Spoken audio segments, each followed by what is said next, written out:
Bonjour, bienvenue sur Radio Sensation. Nous allons ouvrir un nouveau mag, vous le savez, pour parler culture, loisirs, patrimoine. De temps en temps, nous parlons politique ou histoire. Et aujourd'hui, on va s'intéresser à de la culture et à de la belle culture, puisque nous allons ouvrir une page musicale avec du jazz et une belle semaine de jazz et de musique qui va nous intéresser, puisqu'elle entrera dans la période estivale de la région de Lisieux, de sa grande agglomération. Jazzitude, c'est un festival très connu sur la région Pays d'Auge et au-delà de ses frontières, créé en 1999. On va en parler avec nos invités aujourd'hui. Olivier Choureau, qui est le président de l'association Si bémol, qui est aussi le président, je crois, de l'association. C'est une association, je crois, de Jazzitude ou pas du tout? L'association Si bémol. Voilà, bonjour. Bonjour. Pierre-Henri Giraud, qui est donc secrétaire de cette même association Si bémol. Bonjour. Et notre professeur, coordinateur du conservatoire très sérieux de Lisieux, mais où on est des fois aussi très détendu, c'est Didier Josien. Bonjour. Vous allez bien? Très bien, oui, merci. Alors, pas trop mal. Qui va ouvrir le bal pour nous dire qui fait quoi dans le Jazzitude et comment est né justement cet événement qui remonte, pas au siècle dernier, mais 1999 quand même. Alors pour la naissance de l'événement, moi je peux bien Vous y dire étiez au quelques début? mots. Voilà, Tout le monde était là? C'est Didier Oui. qui était Ok. l'instigateur. Tout le monde était là, oui, effectivement, puisque moi j'étais là en tant qu'organisateur. Donc je vous coupe, on parle de jazz, mais c'est au départ un stage de musique. Au départ, c'est un stage de musique organisé par l'École nationale de musique à l'époque, et qui, en fait, ça rentrait dans mes missions de créer des stages, de susciter des activités un petit peu ponctuelles. Et il se trouve que ce stage a particulièrement bien pris localement et que très vite, ça a pris d'autres proportions. Pierre-Henri et Olivier étaient stagiaires à l'époque. Et très vite, on est passé de la première édition, il y avait 16 stagiaires. En 2000, on était 33. Et après, on a dépassé la cinquantaine. Et on n'est jamais redescendu depuis en dessous de 80 stagiaires. La finalité, c'est quoi? C'est que les stagiaires ensuite montrent leur travail qu'ils ont effectué avec vous pendant un an sur une scène publique? Non? Oui, pas pendant un an. En fait, le stage dure une semaine. La journée type est organisée de cette façon. Le matin, les élèves ont des cours d'instruments dans leur instrument spécifique. Il y a des professeurs dédiés à chaque instrument. L'après-midi est consacré au travail de groupe. Le soir, nous faisons ce que nous appelons des jam sessions, c'est-à-dire des rencontres où les musiciens jouent ensemble dans différents lieux de Lisieux, suivant la bonne tradition du jazz. Et puis en fin de stage, eh bien, nous avons des concerts où les élèves, dans leurs différents ateliers, présentent le travail de la semaine. D'accord.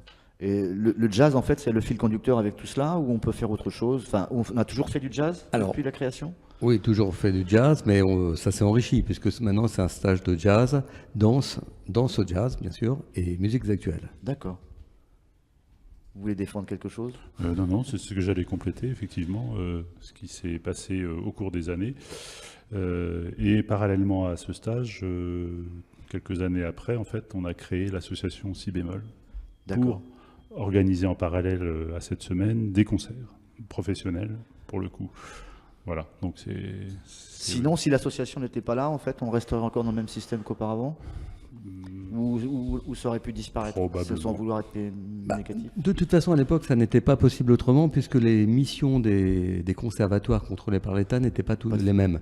Depuis, il y a eu d'autres textes. C'est vrai que la diffusion a pris une importance plus importante maintenant dans la pédagogie, dans les missions des conservatoires qui ont aussi à aider les pratiques amateurs. Mais de toute façon, cette association était indispensable, c'est vrai. La création de l'association, ça a permis d'attirer des gens en dehors de votre territoire, que ce soit des groupes ou éventuellement des amis ou des collègues musiciens? Alors, le stage, de toute manière, a toujours été ouvert et ça c'est...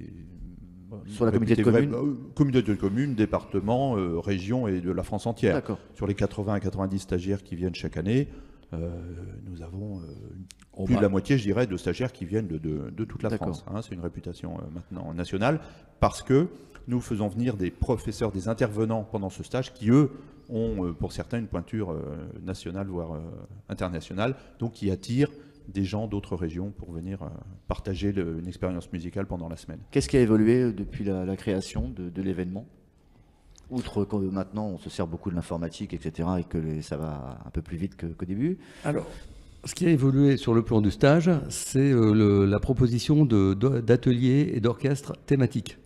Parce qu'auparavant, pendant les premières années, c'était surtout un travail d'atelier, comme on vient de vous l'expliquer l'après-midi, mais il n'y avait pas de thématique définie. Aujourd'hui, on propose un atelier New Orleans, un atelier jazz manouche, un atelier groove, danse et musiques improvisées. Ça, c'est venu un petit peu plus tard avec l'arrivée de la danse dans le dispositif. Jazz et musique du monde, jazz moderne combo, atelier West Coast, etc. Voilà. Et y compris un atelier qui est très important, qui est l'atelier pour l'orchestre à l'école, qui est un atelier d'orchestre qui travaille toute l'année à Hauteville, qui est basé à l'école Saint-Exupéry, et qui, pendant le stage, est intégré. Donc les enfants qui sont dans les dispositifs qu'on appelle orchestre à l'école ou horaires aménagés primaires peuvent suivre le stage et côtoyer des artistes de renom pendant une semaine. C'est ça, collège, non, c'est primaire. Primaire. Uniquement primaire pour cet ensemble-là. D'accord. Bien sûr, des collégiens, des lycéens sont aussi inscrits, mais par une autre entrée. Qui eux aussi ont la partie mise en lumière le soir du spectacle, dans la journée. Complètement. Ouais, D'accord. Absolument. Tout à fait, oui. On revient sur le cheminement et justement ce programme, comment ça va se dispatcher au niveau de la ville. Chacun a son territoire, chacun a sa propre musique. On va dans un coin, ça sera tel style ou ça se passe pas forcément comme ça? Alors, là, on parle de la programmation, c'est-à-dire Ouais, des la concerts programmation, qui auront ouais. lieu le soir. Ouais. Alors, les concerts ont lieu, sur nos 3 concerts, 3 auront lieu au théâtre. Je parle pas de tête d'affiche là, mais éventuellement les gens qui participent aux ateliers vont. Alors, les ateliers, c'est autre chose. Alors, la partie donc concert, nous avons des groupes extérieurs, nous en parlerons tout à l'heure, qui se produiront pour 3 d'entre eux à Lisieux au théâtre. Un autre se produira dans une salle à Glo. Par contre, les petits orchestres combos qui sont formés durant le stage jouent donc le soir, c'est ouvert au public, jouent le soir, on fait ce que nous appelons des buffs, ou jam session en anglais, qui sont des rencontres de musiciens de jazz impromptus, sans programme défini. Et puis, au fur et à mesure que le stage avance, on commence en général le jeudi soir et le vendredi soir, dernier jour du stage. Là, on présente le travail de la semaine, où chaque groupe ou chaque atelier thématique va présenter aux autres et au public qui le souhaitent le travail de la semaine sous forme d'un petit concert de 20 minutes par groupe qui se déroulera donc cette année.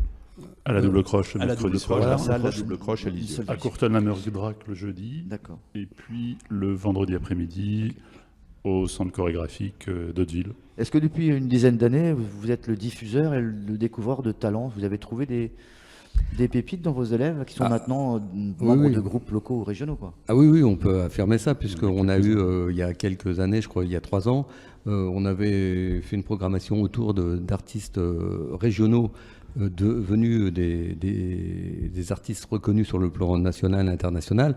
On avait eu le plaisir d'accueillir Emmanuel Bext, et il avait joué. L'orchestre qui l'accompagnait était composé uniquement d'anciens stagiaires et d'élèves de Lisieux quasiment.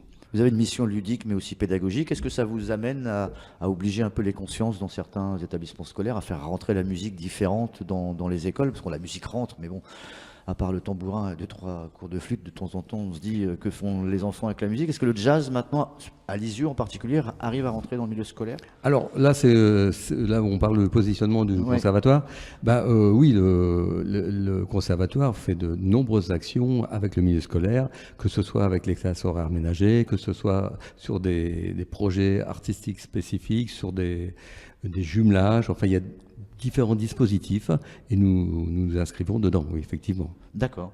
Et en ce qui concerne justement ces élèves, ils arrivent à quel âge, à quel moment on peut leur dire tu feras du jazz? Est-ce que le choix est déjà défini dans l'esprit ou on passe par un autre biais musical, alors, plus pop, plus... si on parle du stage en lui-même, le stage, nous avons des stagiaires qui ont on va dire de 15 à 75 ans. C'est vraiment une musique qui recouvre tous les âges, tous les milieux sociaux et tous les niveaux musicaux également. Par contre, pour ce qui est de la musique à l'école, ça Didier est peut-être mieux placé pour nous en parler. Les plus jeunes qui viennent dans le cadre du dispositif orchestre à l'école, ce sont des élèves qui sont scolarisés entre le CE2 et le CM2, donc c'est des 8-10 ans. D'accord. Mais je veux dire, il n'y a pas une obligation de suivre, entre guillemets, ces cours on arrive au jazz de façon naturelle ou parce qu'un parent ou un collègue a dit c'est bien, essaye? C'est vraiment un choix de l'élève ou en tout cas du stagiaire. Enfin, C'est un choix, c'est une vraiment- vocation. Des fois. Alors, Bah, effectivement. ils choisissent aussi Ouais. cette esthétique musicale parce qu'après il y a le parcours classique aussi au conservatoire. Donc, mais parallèlement à ça, il y a des classes aussi de jazz au sein du conservatoire à l'année.